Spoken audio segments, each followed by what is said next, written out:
Hei kamu yang lagi nonton, gimana kabarnya? Semoga sehat ya. Semoga sukses selalu. Semoga subscribe selalu.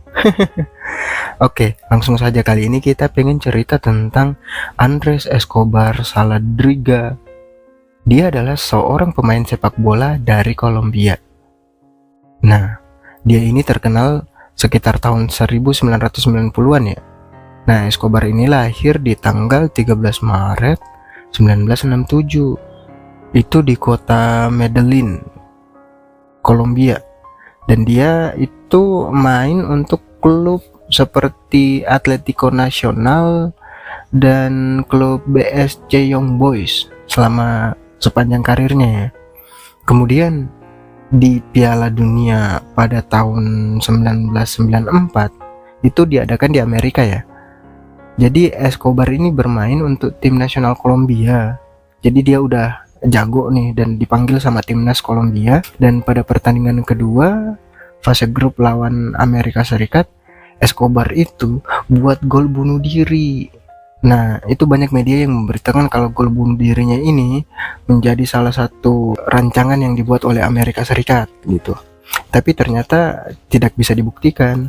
Jadi waktu itu Escobar melawan Amerika dan dia cetak gol bunuh diri, dan akhirnya Kolombia kalah.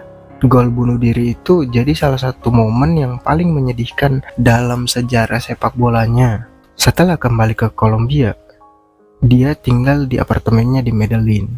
Nah, sekitar tanggal 2 Juli tahun 1994 dia pergi ke sebuah klub malam di Medellin. Nah, sama teman-temannya dia jedak-jeduk tuh, edep gitu. Di sana dia bertemu sama penggemar-penggemar sepak bola yang suka ngebully dia karena dia tuh habis bunuh diri di Piala Dunia gitu kan. Escobar akhirnya coba jaga ketenangan dan meninggalkan klub malam tersebut. Pas ia keluar, tiba-tiba ia ditembaki oleh sekelompok orang yang marah. Dia tiba-tiba diberondong tembakan gitu. Wah, sadis banget sih. Kemudian setelah itu Escobar dibawa ke rumah sakit, tapi sayangnya dia tuh nggak berhasil selamat dan akhirnya meninggal di usia 27 tahun ya.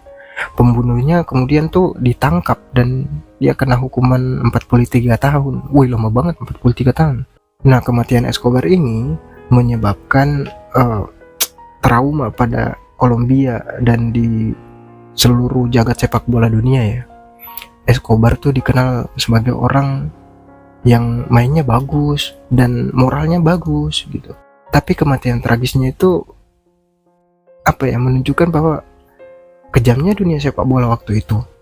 Tapi kegigihan dan semangat yang ditunjukkan oleh tim nasional Kolombia dalam menghadapi tragedi ini tetap bisa bawa harapan persatuan bagi bangsa mereka. Sungguh tragis sekali nasib yang dialami Escobar ini ya. Selanjutnya ada kisah dari Robert Enke. Kali ini, khusus di video panjang ini, kita ingin bercerita kisah-kisah pilihan dari berbagai pemain sepak bola.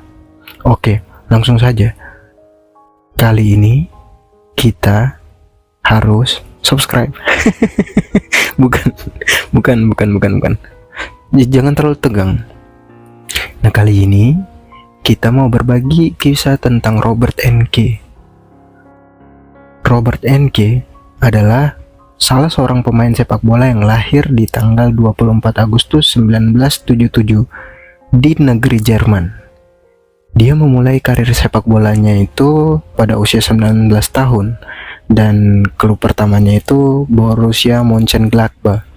Selama di karirnya, Enke juga bermain untuk klub-klub ternama loh, seperti Barcelona, Benfica, dan Hannover 96. Dia juga pernah menjadi kiper timnas Jerman sebanyak 10 kali. Bayangkan, dia jadi kiper timnas 10 kali loh. Enke dianggap sebagai salah satu kiper terbaik di Jerman. Dia memiliki kualitas yang luar biasa, termasuk refleks yang cepat, kemampuan untuk membaca permainan dengan baik, dan berani untuk keluar dari kawasan gawangnya untuk mengambil resiko. Selain itu, NK juga pemain sepak bola yang rendah hati dan gak pernah kehilangan tekad untuk terus berlatih dan meningkatkan kemampuannya. Ya jelas dia terus berlatih ya. Kalau nggak tekun berlatih, mana mungkin dia bisa jadi kiper timnas Jerman. Namun, di balik kesuksesannya di lapangan, NK ini ternyata menderita depresi dan kecemasan berlebih. Dia bahkan sempat berpikir untuk mengakhiri hidupnya. NK pertama kali didiagnosis dengan depresi pada tahun 2003. Dia kemudian mulai mengambil obat-obatan dan menjalani terapi. Tapi kondisinya terus memburuk. NK berjuang dengan perasaan kehilangan, bingung, dan rasa yang tidak berdaya. Kondisi ini membuat dia merasa sangat kesepian, meskipun ia dikelilingi oleh keluarga, teman-teman, dan rekan satu timnya di sepak bola. Dia merasa takut banget mengungkapkan masalah kesehatan mentalnya kepada orang lain, karena dia malu. Dia adalah seorang pemain bola dan dia harus berani. Dia takut kehilangan karir sepak bola yang ia cintai kalau dia sampai jujur tentang masalah tekanan mentalnya. NK akhirnya memutuskan untuk meninggalkan timnas Jerman pada tahun 2006 untuk fokus pada perjuangannya melawan sakit mentalnya. Meskipun ia merasa bahwa ia telah membuat kemajuan dalam mengatasi kesehatan mentalnya, di bulan November 2009 NK mengambil keputusan tragis untuk bunuh diri di stasiun kereta api. Dia meninggalkan istri dan putri kecilnya, serta ribuan penggemar-penggemarnya yang terguncang oleh kematiannya. Kematian NK ini menyedot perhatian dunia sepak bola dunia dan membuat banyak orang menyadari betapa pentingnya kesehatan mental dan perlunya dukungan bagi mereka yang menderita. Setelah kematiannya, keluarga NK mendirikan sebuah yayasan. Yayasan NK bekerja keras untuk mempromosikan kesadaran tentang kesehatan mental di kalangan pemain. Dan di berbagai kegiatan seperti penyuluhan, kampanye, dan program dukungan telah dilakukan. Yayasan NK ini juga memberikan beasiswa kepada siswa yang berjuang dengan kesehatan mental dan menyediakan akses ke perawatan kesehatan mental yang terjangkau alias murah. Kisah sedih Robert NK mengingatkan kita bahwa kesehatan mental adalah hal yang sangat penting dan perlu mendapat perhatian yang sama dengan kesehatan fisik. Kita tuh perlu berikan dukungan pada mereka yang mengalami kesulitan dalam hidup. Dan kita harus bisa promosikan kesadaran tentang pentingnya kesehatan mental. Kita juga harus berusaha untuk menghormati dan mengenang sosok Robert NK yang memperjuangkan kesehatan mental sepanjang hidupnya. Itulah sepenggal kisah sedih Robert NK, seorang pemain sepak bola yang berbakat dan rendah hati, yang kemudian hidupnya terusik karena masalah kesehatan mental, dan akhirnya memilih untuk mengakhiri kehidupannya dengan bunuh diri. Jangan lupa untuk like, komen, dan subscribe untuk cerita selanjutnya. Dari sini kita bisa mengambil kesimpulan bahwa Robert NK ini adalah salah satu sosok pemain bola yang di luarnya tuh tampaknya kuat banget gitu. Dia nggak menampakkan kesedihannya, kecemasannya, tekanan mentalnya sama orang lain. Dia nggak memperlihatkan itu semua, tapi dia mencoba untuk menyimpannya sehingga itu menggunung dan akhirnya meledak, duar, menjadikan dia mengambil keputusan yang sangat tragis dan mengakhiri kehidupannya dengan bunuh diri. Mungkin di antara kita ada yang berkata, kenapa sih harus bunuh diri? Bukankah karirnya sudah bagus di sepak bola?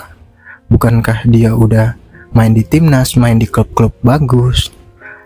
Dengan begitu kan uangnya pasti banyak ya.